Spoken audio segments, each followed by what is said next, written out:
По катастрофалната реализација на капиталните инвестиции во јануари од само 1%, владата е оптимист дека откочените градежни работи на пругата кон Бугарија ќе придонесат во остварување на планираните бројки за годинава. Надлежните илани уверуваат дека по застојот и ревизијата на бројни градежни проекти, капиталните инвестиции ќе се реализираат и до 95%, но тоа не се случи. По бројни одлагања, изградбата на пругата на делницата Куманово-Белјаковце продолжи, а надлежните се оптимисти дека ќе успеат целосно да ја завршат до крајот на годинава. Беа изградени 23% само од трасата.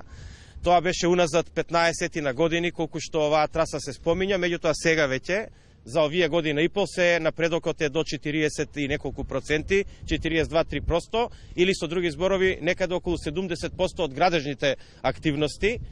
Оптимисти сме, мислам дека сериозно ги задвиживме напред работите во градењето на оваа траса. Директорот на Македонски железници инфраструктура тврди дека најпроблематичните делови на пругата Куманово-Белјаковце се изградени.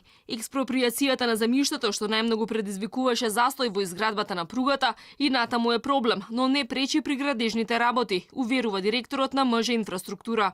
Голем дел на експроприацијата е завршена, има некои дополнителни експроприации кои се случуваат на лице место.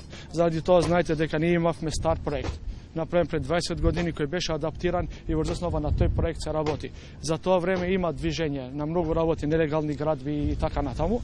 Успеавме тоа да го решиме.